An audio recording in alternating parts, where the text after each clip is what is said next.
Welcome to the Story Tinker Podcast, a place for in-depth analysis of webtoon stories. Co-hosted by sharp, witty, and dare I say thirsty fans, we dive deep into every episode, analyzing character struggles, relationship development, and of course, theories. You can follow the Story Tinker on YouTube, podcast platforms, and social media. For bonus content, sneak peeks, and more, you can support the Story Tinker on Patreon. We are really appreciative of your likes, subscribes, and follows on all platforms. Thank you for listening to the Story Tinker, and let's get started.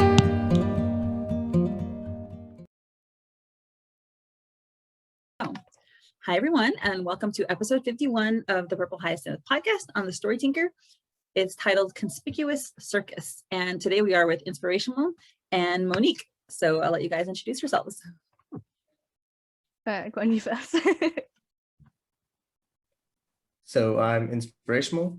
I do Purple Hyacinth chapter reviews. I've been on before. You'll see me later in episode 44. So it's fun being on here. Yeah, and definitely check out Inspirashamul's videos. They're short and accessible, so check them out on YouTube. Hi, I'm Monique. I run a voice acting channel called Voice Acting Cafe, and we do a dub of Purple Hyacinth. And I voice Lauren, so yeah. It's very cool and very impressive. And every time I listen to it, I'm like, whoa, this was a lot of effort. And Monique just confirmed, indeed, it is a lot of effort. Yeah, so definitely check that out as well. And I'll put links to both of your channels in the show notes. All right, well, we are beginning season 2 with a bang because Lauren is just huffing and puffing out of her argument with Kieran. And she's running down the hallway. She's putting her coat on. She's highly agitated and distressed. Like there's this murderous glance in her eyes. She is glaring. And she has to wipe that off her face because Will opens the door and he's like, hey, Lauren, can I have a moment? It's like, of course, Will, what is it? So she like has to go from 60 to 0 as opposed to before where she definitely went from 0 to 60.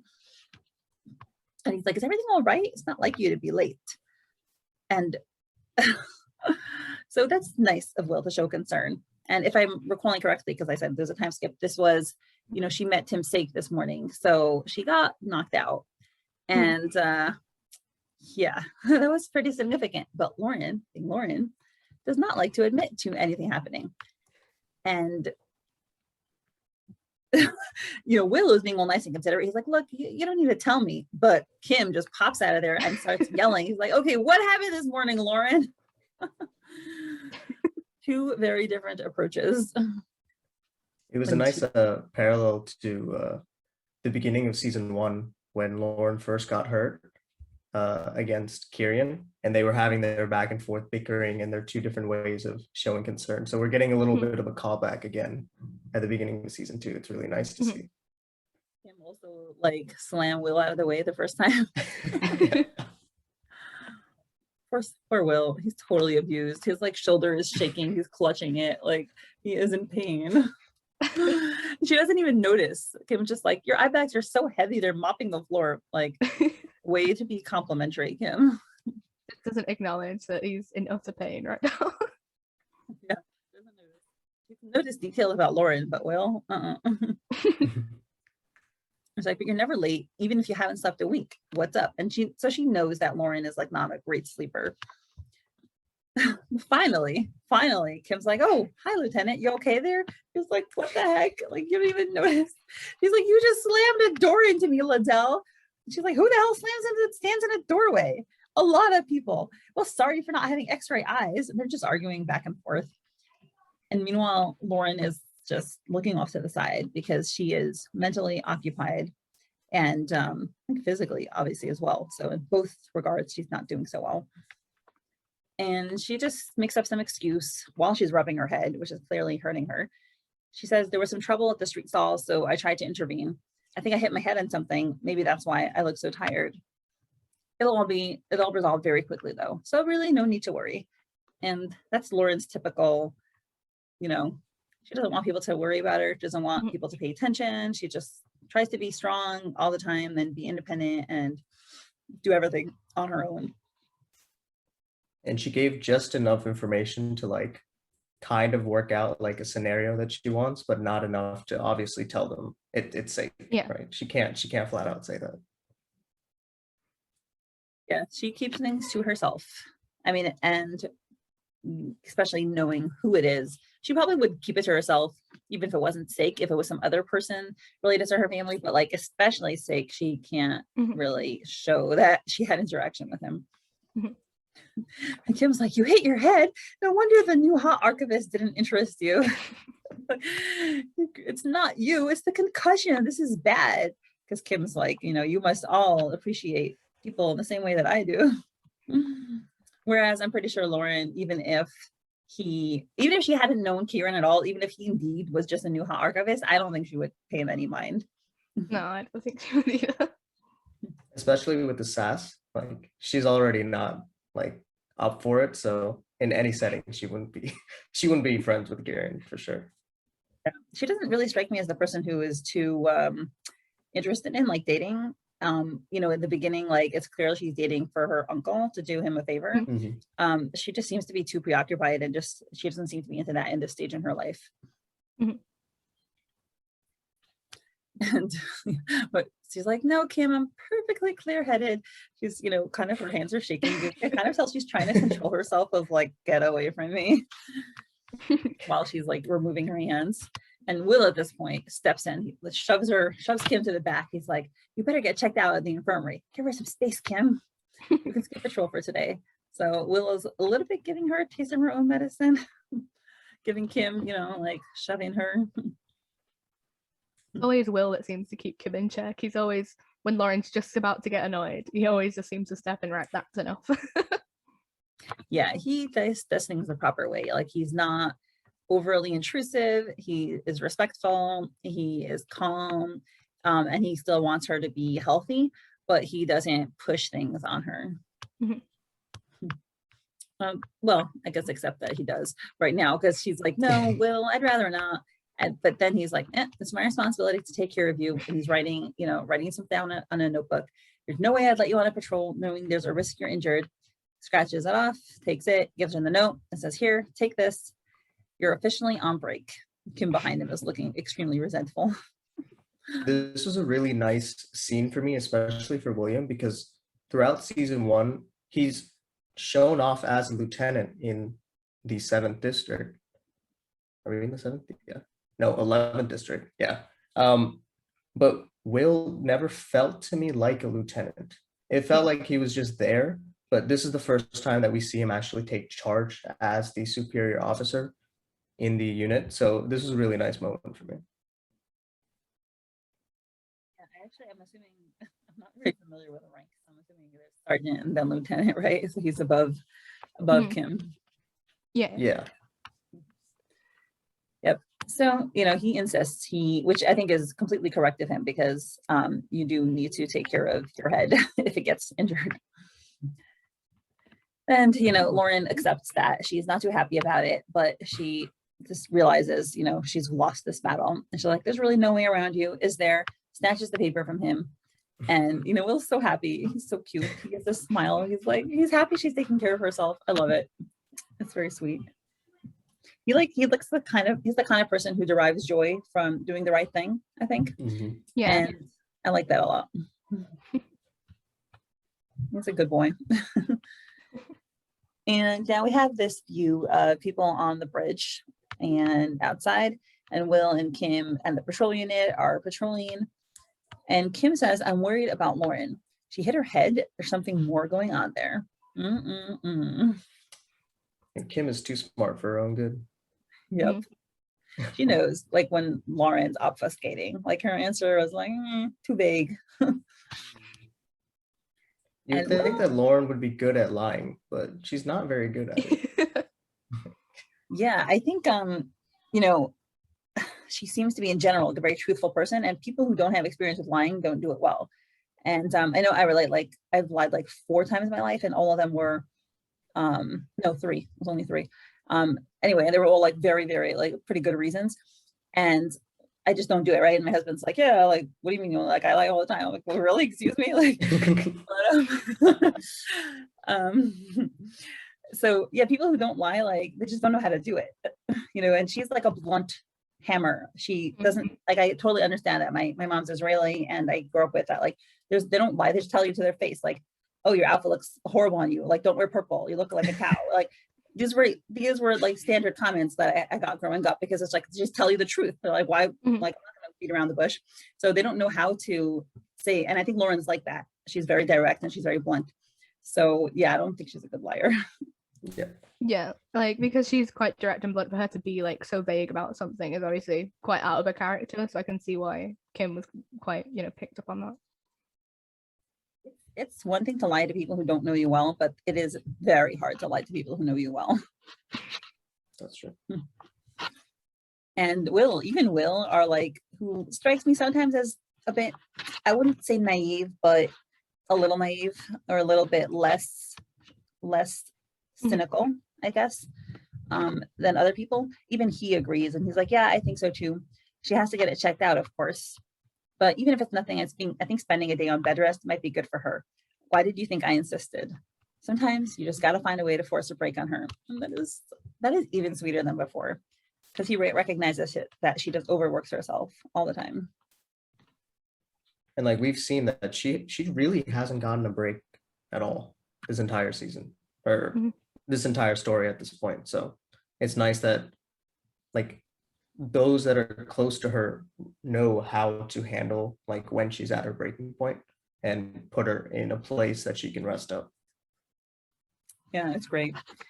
It's also, I like seeing people, but especially Will, take a deliberate action, because for me, my biggest concern, the biggest character trait that I think Will has to work on is standing up for himself and making choices that affirm himself and taking himself into consideration. So this is not quite for himself, right? This is for someone else. But to see him take decisive action makes me very proud of him, because it's a step in the right direction. If you take firm action and believe in something enough to carry it out, hopefully it'll eventually translate into his own life, which is what we're all hoping for him. Yeah, definitely. And even like the pose in which they draw him, you can tell like they're framing him as somebody who made a forceful decision. And I think a lot about like power dynamics and people's personalities in terms of their, who's a leader, and people's will. It's something that I observe a lot in life in terms of different personalities. And so this pose that they put him in is a very powerful pose, and he's like gazing off in the distance. So it's giving him that a power that he usually doesn't have, because he's usually more meek. Yeah, hopefully we see more. And he's like, I see, not bad at all. I could actually respect you for this, Lieutenant. And I mean, it does have that effect. Like when people are strong-minded, people respect them. And even Kym, who, doesn't, I think, lend out respect so easily. He's like, well, thanks. So, because she is also teasing him at the same time. Yeah. And now Kym spots something exciting. She's like, oh, what's that? She points, and we have these like exclamation marks all around her. And indeed, what does she see? She sees this beautiful image with like these banners, and it says Circus Royale. Exciting. And there's it's just a whole crowd gathered. You see some, even just from the entrance is like a fence around it, and it seems like a very exciting scene. And now we see several vignettes of the circus. We have what looks like a giant pizza wheel on the floor, but it is not. It is just some rug. I love pizza, so, and I did not eat lunch yet, so I'm like maybe a little hungry. But it does look like pizza, you're right. And we have a bunch of these little carriages and with various circus-like things, and there's these, looks like food carts, and it's under the bridge, and it's like an exciting scene. And Kym is super excited, which Kym circus, totally not surprised. Yeah. She gets these like diamonds in her eyes, and she runs. And we have this person on a unicycle balancing on this beam, saying, welcome, lovely people of Artemis, welcome. We are Circus Royale. And again, we have somebody like leaning down from this beam, on her knees. And we have the circus master, who is a lovely woman. Inspirational. she Do you want to is. talk about her? Oh, Athena? Yeah, she's pretty great. Everyone, if you're She is watching. the attender. Yeah, go Attender? ahead. Wait, the attender? I think is the word. I Well, was not thinking like, circus. or not the attender, but the ringleader. I don't know. No, the announcer. Master? Announcer is the right word for it. She's the announcer. Yeah, She's and cool. Great design. I love the suit. It's a very powerful pose. I actually really like this introduction because it shows 3 different layers of the circus in 3 different stages. We have the one up top that's balancing, the second that's also balancing, but in a different case, and then there's Athena with her arms out. So it's very nice. Definitely visually, it is a nice distraction because we're used. Purple Hyacinth has different settings like the APD, Lauren's house, like the interrogations, but definitely color wise, they're usually more somber toned, brown, dark blue, purple, night toned. A lot of stuff takes place at night. Even though the APD is pretty gray toned and neutral. So the circus provides just even visually a nice chance to put in color and interest. And there's a lot of red like spread out throughout this entire chapter, which is nice because we know how symbolic red as a color is for a story. So seeing it not just in speech bubbles is a really nice touch. Yeah. So, and then red also is used for blood a lot. So there's ominous also that. already. It gives them this very kind of like powerful and almost kind of regal look to them, that kind of, they're in control, they have this power. It's very, very fitting. Their name is the Circus Royale. So that, I mean, we can discuss more of the title later when we learn more about the circus, but is it a little ironic? I don't know, right? We'll get to that later. And she says, here's a taste of our upcoming show, the famed killer of the glorious Nemean lion. And we have a guy with a lion there, a beast whose hide could not be pierced by any human weapon. It's the man, the myth, the legend, Heracles, which is a Greek way of saying Hercules. And here we have this man, broad-chested, wearing combination of ancient and cartoony circus outfits. Yeah, a little bit of both. And, looking extremely stern, and the lion's next to him. And he tells the lion, sit down, and he does, and, applause. So just right off the bat, like there's a lot of symbolism in that. By the way, frankly, I have a very big prejudice against circuses. I think obviously there's a whole issue of animal abuse, which is, I'm glad that many circuses have stopped using animals, but I've never liked circuses. And to me, as soon as I saw this whole thing, it right away had an ominous feel. And I don't know if it's like this association we have, maybe like, how clowns, they're supposed to be funny, but they're often very tragic. And like people have this freaky association with circuses, with clowns. I kind of have that with circuses. And I don't know if it's just my internal prejudice. Did you also get a freaky vibe right away? Like a suspicious vibe right away? Or like, is that just my thing? No, it definitely has a sort of ominous feel to it. I guess like, especially with Heracles, his kind of posture and expression isn't the kind that you'd see in like a light-hearted circus. It's very stern, it's very, very strong, and it's not something, again, you'd see in something so light-hearted and free as they're trying to make it out to be. I think for me, it was just the introduction of so many characters that usually if it was supposed to be something lighthearted or something, we wouldn't have all these name drops of all these different characters. So clearly these characters play some kind of role in the future. We don't know exactly what role they'll play, but that was enough for me to. Exactly. And so for me, the symbolism I see in having like this being the first thing introduced, the first act introduced. So it's called Circus Royale, right? So presumably you can say, oh, they named it to be like, hey, we're performing for the royals. And obviously we know that this is a little earlier, there was the royals always had, throughout history, had their court, and they would have their jesters and their clowns, and they had this built-in entertainment for them. So the way that they title their circus, it sounds like, oh, we're here to entertain the royals, and it's very like royal centric. And, the royals are the center of our society, and we must, give them entertainment first before we give to the masses. But then the very first thing that they introduce is the lion being tamed. Now, obviously it's a classic circus act, but this clear symbolism, a lion is always considered to be the king of the jungle and the most powerful of beasts. And the fact that he is tamed so, easily by humans, and he's bowing down to the human, to the common class. Circus people are always considered lower class. They're considered like the performers are like the lowest class. So the fact that the royal animal is bowing down to the lowest class, to me, shows a little bit of like, can we guess that this whole circus is perhaps wishing to subvert the class hierarchy in our halls? Mm-hmm. It's very much kind of the way that it wasn't just so much the taming the lion, but the fact that the lion like sat down and then bowed as well. It's a very kind of submissive kind of thing that the lion's doing. It's very much like Heracles, or as you said, the symbolism of this, this I don't know, people is very like kind of strong and overpowering. And then we'll see sad lion too. Yeah, it's a very sad one. We'll see it more when Kym gets involved, and I'll talk about it more, but that's clear like show of like just like screw the establishment, like we're playing with you, like we're the ones in control. This could be your space, but we have set up and we've taken over to provide entertainment for the people. Yep.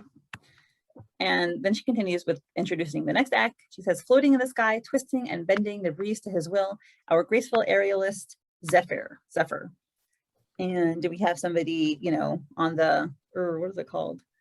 I forget what that's called when you have like go up and down that silk rope thing. Oh, aerobatics? Okay, sure. No? I think there's like an actual word for it, but I don't know it off the top of my head. Then do you guys, so I'm trying to think, we probably should talk a little bit about these people in the Greek. Zephyr is the god of sleep, I believe. So Heracles, I don't really know much except that he was obviously very strong. It's really all I know about him. And he had the trials and stuff like that. So then she says, accompanied by our lovely blindfolded pianist, and we have some music playing, and Apollo is playing the music blindfolded. Apollo is the god of the sun. It's really, I read Laura Olympus now, so that's how much I know about about Greek gods. And I mean, I read them when I was Apollo's also really into music, so it fits that the pianist is Apollo. Cool. So yeah, he is a blonde-haired guy with a vest. What is that pattern called? Argyle. And Kym is delightedly munching on a watermelon while observing this. She's thrilled, and Will is frustrated. Yeah, and there's the guy selling ketchup and watermelon and pickles behind them. Well-known brands too, by the way. Just it's cute. And she's watching, and we have all of them. We have the person on the unicycle, we have the person balancing, we have little Zephyr up there, Athena introducing, and she says, on the parallel poles, the mighty huntress who never misses her target, Artemis, who is somebody who is good with her bow. Apollo is with the moon, Apollo is with the sun, as Artemis is with the moon. So I want to say they're twins or they're siblings or something, but I'm not sure. Yeah. Again, all I know is from Laura Olympus, but they are right. siblings, so. Okay.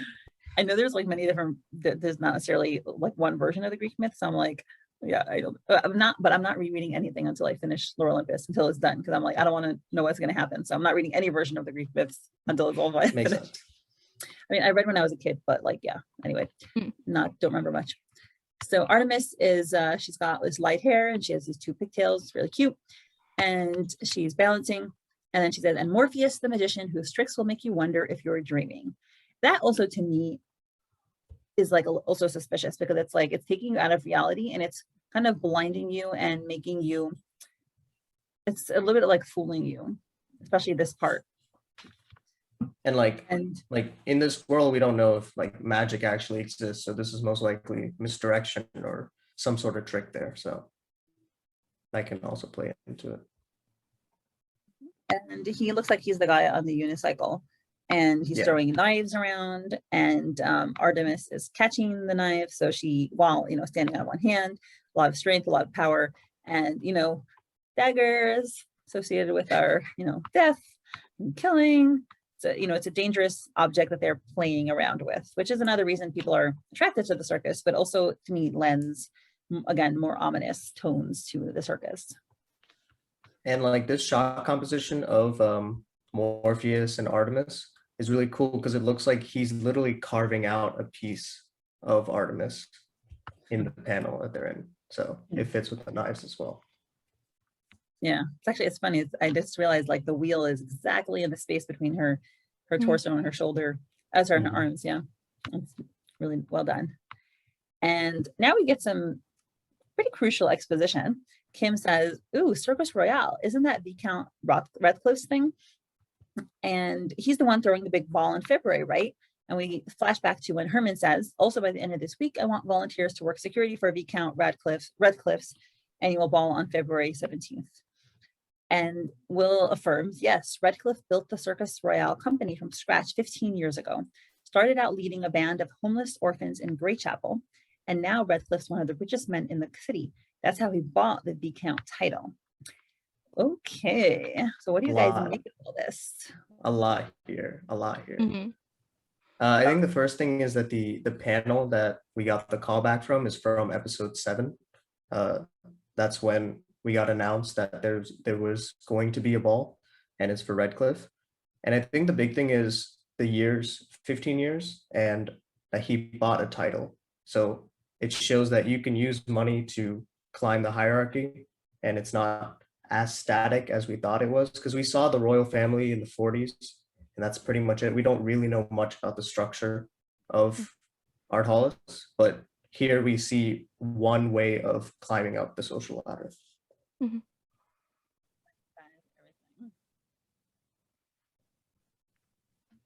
And sorry, go ahead, Monique. Oh, I was gonna say, the fact that it said it started out leading a band of homeless orphans in Greychapel. It's like he with all this money, that he had, he bought his title and whatever, and now he's really rich or whatever.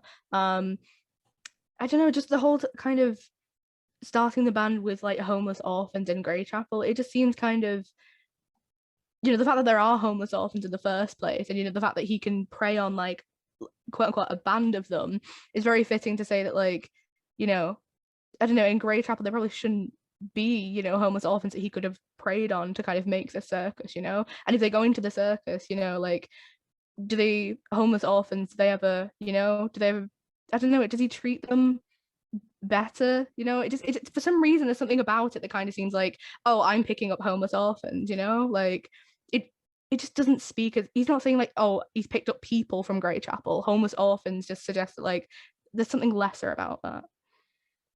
So I know when we first started talking about the circus, which is actually now, we've done a lot of episodes later that kind of like deal with this.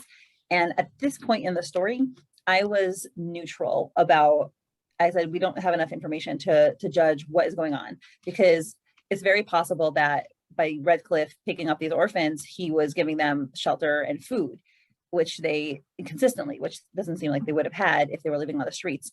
So I was like, okay, let's hold judgment. We don't know anything. And obviously, presumably kids like being in the circus. So it's exciting, it's fun. It's not like they have to sit in school and like read books. Mm-hmm. So I was like, okay, let's hold off. These people don't seem to be, unhappy that we can see, right, as of now, but definitely something to keep an eye on. The fact that he did a lot of money off this. Yeah, I felt the same way, because I was pretty neutral about it, because we don't know if he was also in Greychapel as part of them, and then he banded a group together, because it isn't clear. And it's also technically hearsay coming from Kym, right? Now, obviously, this might not be how it actually happened. This is what the official story after a decade, reporters come like, oh, how did you start the Circus Royale? This is the story that he tells. So we don't know exactly what went down back 15 years ago, which is 5 before the train bombing. So things were different then. There was no Phantom Sight then. Mm-hmm. The whole him saying like leading a band, I don't know, it just seems very like, he in my head I've got this image of he goes up to these homeless orphans and says, I'll give you food, I'll give you the shelter, but you need to join the circus. And it doesn't seem like there's too much of a choice there, because obviously if they don't, they're going to, they're probably not going to survive. It seems very kind of forced. That's true. Definitely the fact that there's no like social services stepping in to take care of these kids, and it's left up to a private individual, like, who, you know, maybe doesn't have their best interest in mind, we don't know, is not good. Does not speak to Hollis very well. So now we continue with looking more at the circus. We have somebody, you know, throwing daggers into, you know, a bullseye, and it's Artemis, right? If I'm correct. And then we have, who's that person up at top? That's Morpheus, right? Morpheus. The red Yeah. necktie. So Morpheus lifts up the finger, takes something out of the hat, and takes a bow and arrow out of the hat. And, you know, while on the unicycle, you know, brandishes it. Artemis does this like fake excited face and balances on the beam, uses her legs while balancing on her hands to aim the arrow. And everyone's watching in admiration. Those people in the crowd look like patrons to me. I figured their patrons or friends or something. And she hits the target that now Zephyr is holding while holding on to two silk ropes, straight in the middle. So, you know, great aim, exciting all around. And she gets it directly in the middle. Everyone claps. They're like, woo, this is so exciting. And Kym is super excited. She's like, amazing. I remember going to one of the shows when I was little. Their work is unbelievable. And now Athena poses a challenge. Who among you would like to test their hunting skills against the unmatched Lady Artemis? And she's like, come on. She waves her hand to this little girl who's like, no, no, no. Don't be shy. She goes to these other little kids who are really cute. And then she turns to the APG and she's like, perhaps one of you honorable officers, which it's like, does she think they're honorable, or is it just sarcasm and a way of saying, okay, this is the role you play in this society and I have to pay you lip service, but really I detest you. I get that impression. It's like everything else that they said, like all the titles for people has been like, oh, the huntress, and, you know, very kind of building people up. So to say like honorable officers almost seems kind of like a exaggeration, kind of like every other title that they've given. And it's also interesting that this is one of the first times that we don't have Lauren as part of the scene. So we don't know if any of these are lies.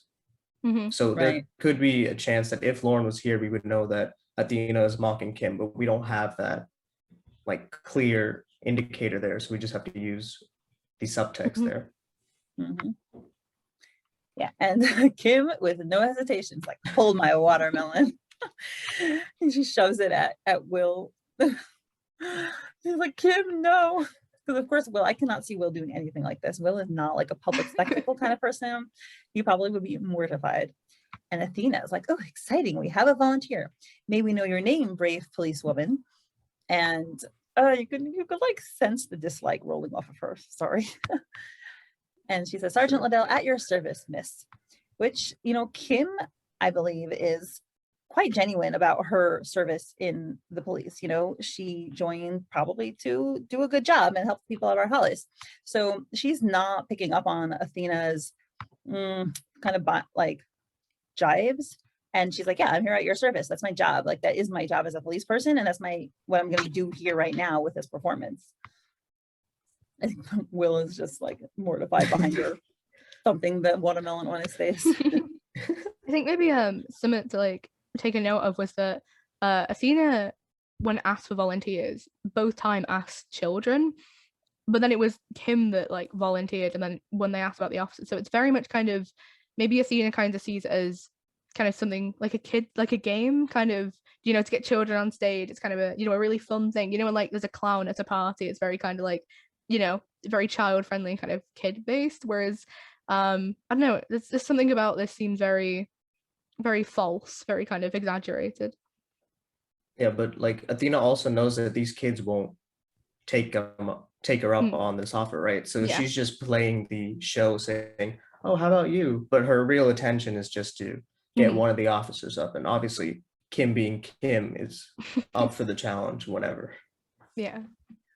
Yeah, I wasn't sure about that. I was like, did she expect one of them to come up and with the purpose of trying to humiliate them and put them down in the eyes of society and say, hey, look, you can't do this. You know, like our APD is not as skilled as we think they are. They're not any better than us. Like, was that her intention, or did she like not even think they would do it? I if even if they didn't do it, it would still play into it because she's comparing the APD with their Artemis. And just like with the lion bowing down, this is her way of showing like, oh, if you can't even take up the challenge, you're not as good as us. And even if you do it, she's not expecting Kym to hit any of the shots. So it's just mocking them and trying to get them flustered on stage. Yeah, it's great. It's fantastic psychology here. And Athena is like, a round of applause for the dauntless sergeant. And there's like ha ha ha's from the crowd. And Athena winks and she's like, now, far be it from me to doubt your marksmanship, but for everyone's safety, you shall use a paint gun. And she hands her this like bright orange gun. And Kym's expression is like, and that is humiliating. Like, this is clearly meant to put them down. And what's interesting is that this paint gun reminds me of the banner for season 2, where we have the spread of Lauren and Kyrian, and in the foreground we have a gun and a knife, and the gun's handle is all red as well. So now I don't know if like that is supposed to link to this, because we have no idea, but that's what I thought of the first time that I saw the paint gun. There's also something kind of like, I don't know, it's a very condescending energy that's going on. You know, Kym's the sharpshooter, and obviously maybe Athena didn't know this, but Kym's a sharpshooter, you know, very good with a gun, and to give Kym something like a toy gun is very kind of condescending, very mocking. Also, it's bright red. It's not a neutered tone. It's very kind of in your face, you know, this is a paint gun and this is all you're going to use because we don't think you can do anything else, you know. That's kind of the energy I'm getting. And like, it fits well with the circus, because why would they give him a loaded gun, right? They're not going to give him that, so they're using the advantage of their little performance to mock the Kym and just APD in general. Lucas is sad about this. He's, you know, in the shadows, like, what a pity. He's like, I wouldn't mind people being killed over here. Oh my, Randall, oh God. Yep. So now Athena, you know, waves her hands and she says, you get 3 shots. The stage is yours, Sergeant Liddell. And please try to be precise. Zephyr told me last night this is his last shirt. So again, making fun of her. I love Athena. And Kym doesn't even seem to notice the derision that Athena has. And I think it's because Kym doesn't have that in her personality, so she doesn't notice it. And a lot of times when people, like, I know when I was saying earlier about the lies, so like, I also never think people are lying to me, because I'm like, I just don't see, it's not something that's on my horizon. So I don't think Kym doesn't notice it, because she doesn't act like that to people. She doesn't have that scorn to others. She treats people with respect. So she doesn't even seem to notice that Athena is treating her this way. And she just says, and as a proud member of the APD, I shall protect his wardrobe at all costs. She just sees it as being humorous and is going along with it. You know, she's being one of her, you know, going with her jokes. And she aims the pistol. We have Zephyr, you know, on the silk ropes, holding the bulls at the target, and she bangs. And lo and behold, it lands straight in the center. And everyone cheers, super exciting. We have these beautiful shots of, you know, people, of Zephyr. She bangs, she shoots again. She has once again landed directly in the center. Everyone's excited. And they're like, incredible, outstanding. And Zephyr again, will she be able to keep the perfect score? This beautiful shot of Kym, who at this moment is not moving around. She has a very focused look on her face. She's, you know, everything behind her is blurred. She's intent and she is aiming that gun. And splat, she lands straight in the center again. Nice. And I mean, the visual imagery is gorgeous, because like Zephyr is doing his thing and it's just really nice. And we have a, you know, we show definitively she has landed in the center for all of them. And Athena's like, and she did. The city of Artemis is in good hands if such skillful officers are here to protect it. Again, reeking of like sarcasm. It's amazing, right? Like, if you just have like a little bit of a certain tone, or you're like a little over the top, you know that you mean the exact opposite. Mhm. And it's these like extra words like skillful officers, dauntless, sergeant. Like she's adding these modifiers that in isolation are good, positive words, but in this context is the exact opposite. There's a round of applause for our eagle-eyed local hero, Sergeant Liddell.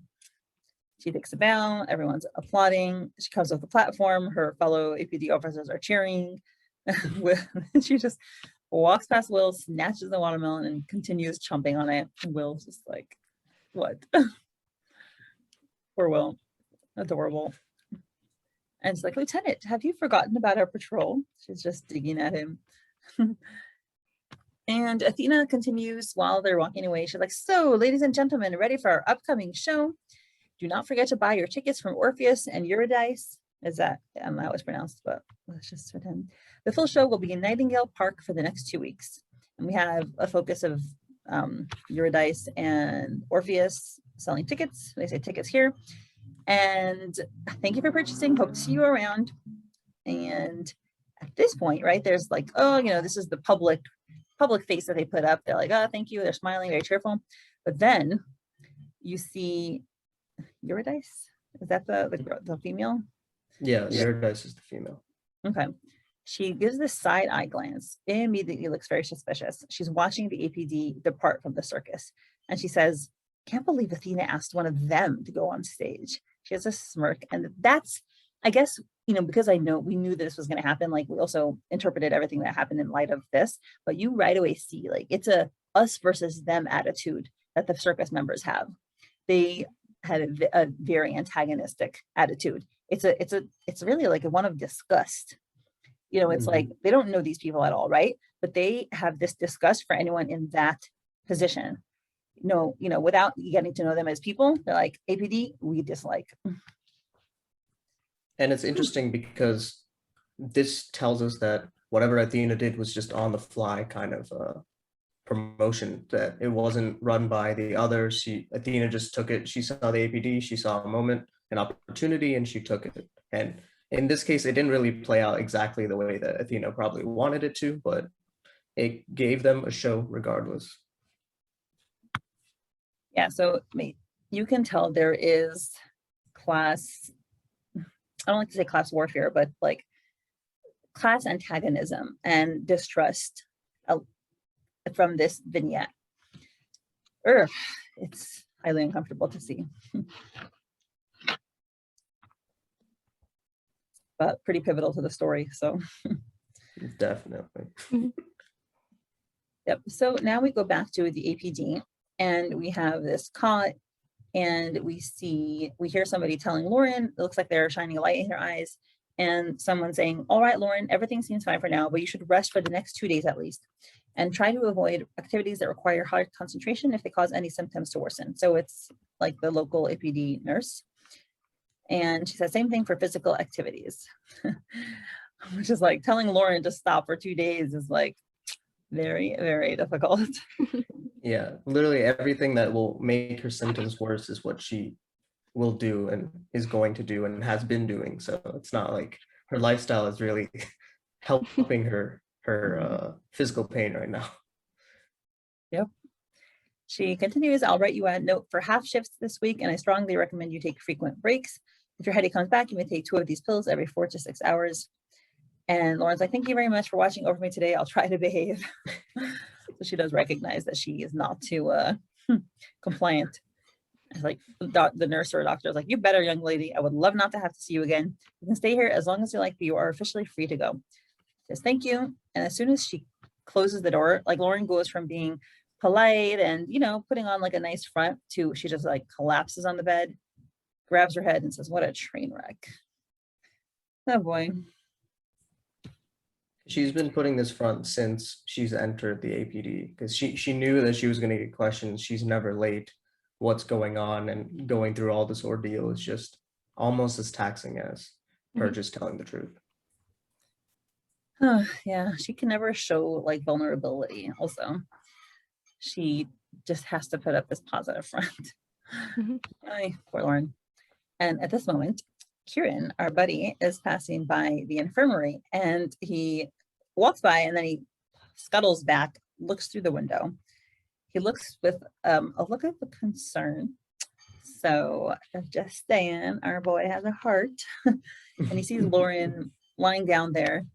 And then he turns away, and you kind of see like it's hard for him to see her, in that state, knowing that he was a big contributor to that.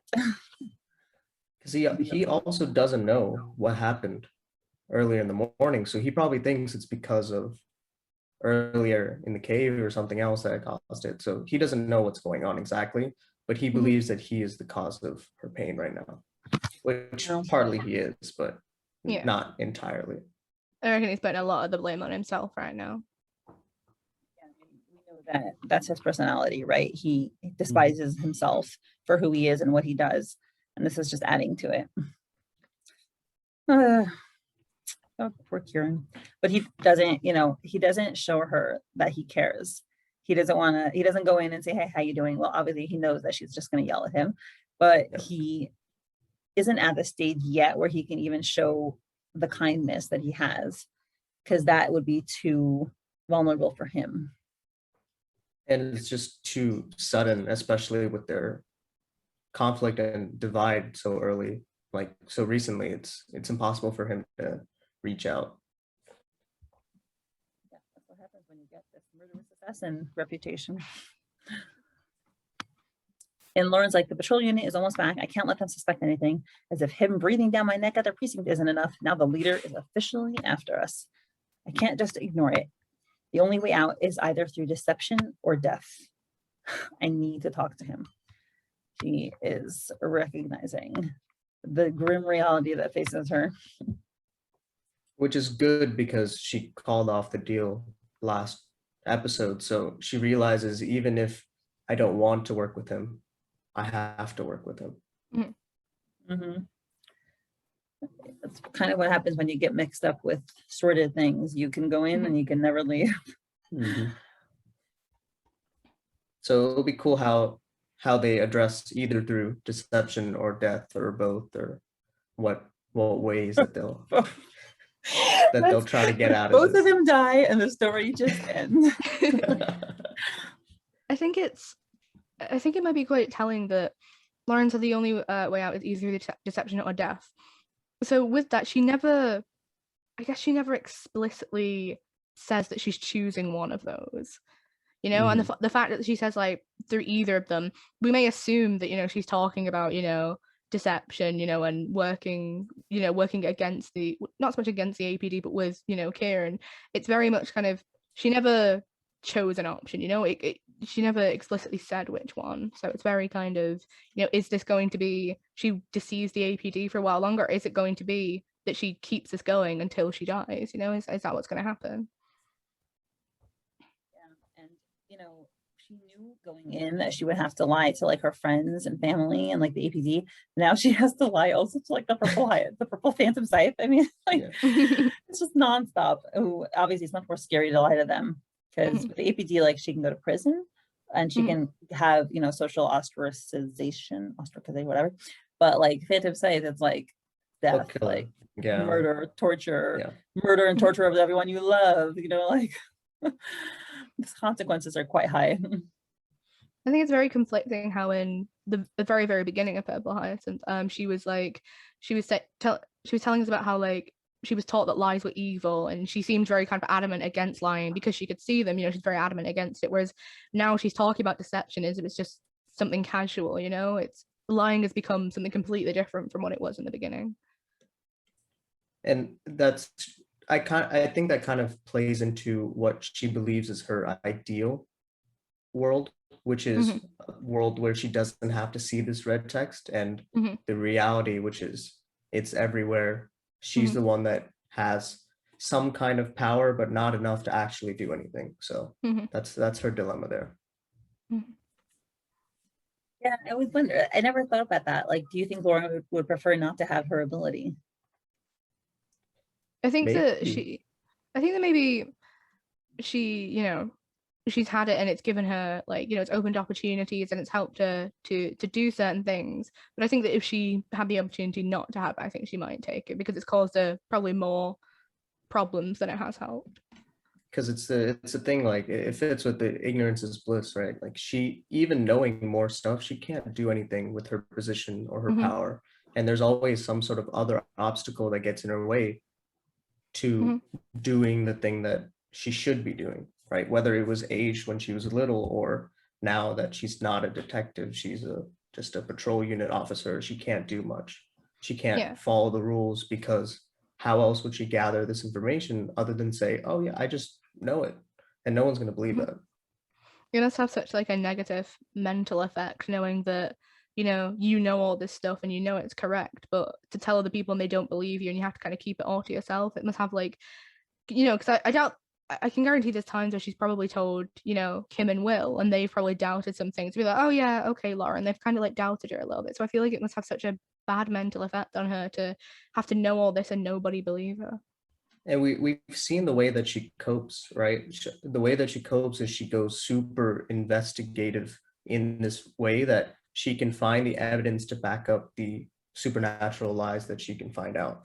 We see with the bomb, or we see when we get to the first deaths. She understands that she has to hone her observational skills to actually back up the evidence that she's picking up to fit within the system that's existing.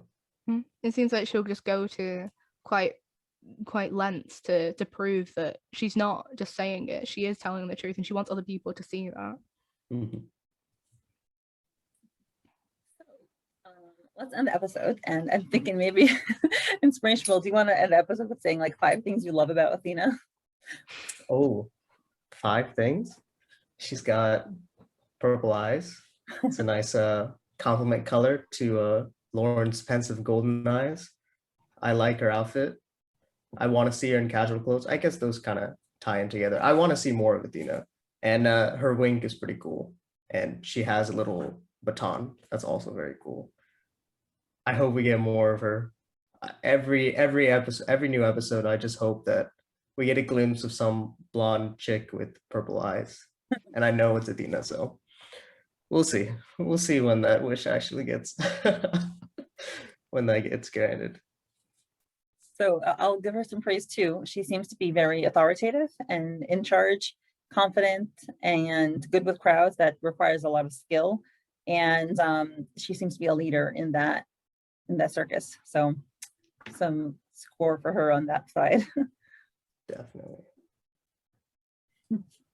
Monique, you can chime in with Athena's infirmary if you have.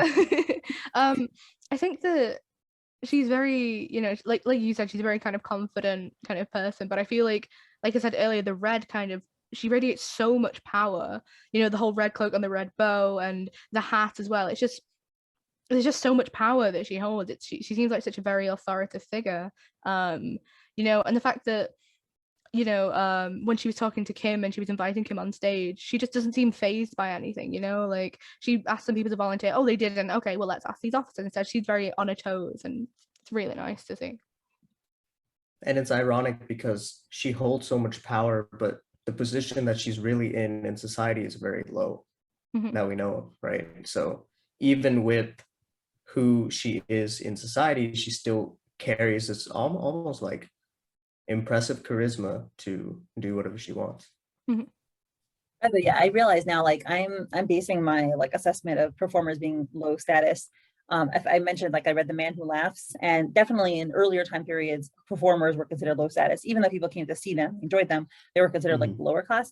I'm not sure if that's necessarily what Soph and F have intended, because obviously now today performers are the upper class. They get paid billions of dollars to perform in movies and stuff like that. So it's like roles have reversed, but definitely like traditionally performers were considered lower class. So I'm just gonna stick with that for the purposes of this interview. And I mean, like, we know that they're part of Greychapel, so there's that.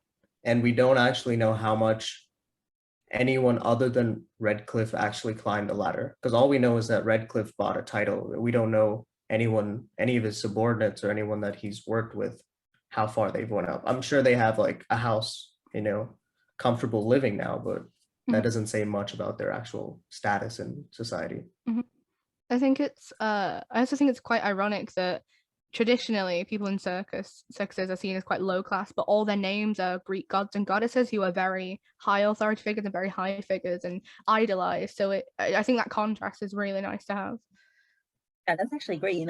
People, when they may have very well chosen those names as a way of giving themselves power that they didn't feel they had otherwise. So, yeah, that's a good point. Where they're like, oh, we're the low class, but we're gonna show you that we're really better than you, and we're gonna have power over you because we're like the gods. That's a great point. All right, well, thank you so much for coming on. This was a great episode. I didn't realize until we analyzed it how much symbolism there was in it. So thanks for being there to help uncover it. Of course. Thanks for having us. Thank you so much for having us. Yeah, our pleasure. Awesome. See y'all later. Bye. Bye. Thank you so much to my current patrons: Susie, Lady Libris, Lily, Jenny, Haley, Maria, Molly, Veronica, Emily, Joe, Rochelle, Saucy Tuggles, Meg, Ann Rose, Priya, Alexa, Misty, Laura, Joanne, Patty, Jen, Emilda, Esther, I'm Watching You, Taurus, Poppy Seed, Marie, Jen, Emily, Jean, Jen, Erin, D, Kate, Lily, Beckett, and Duranda. Your support is truly appreciated.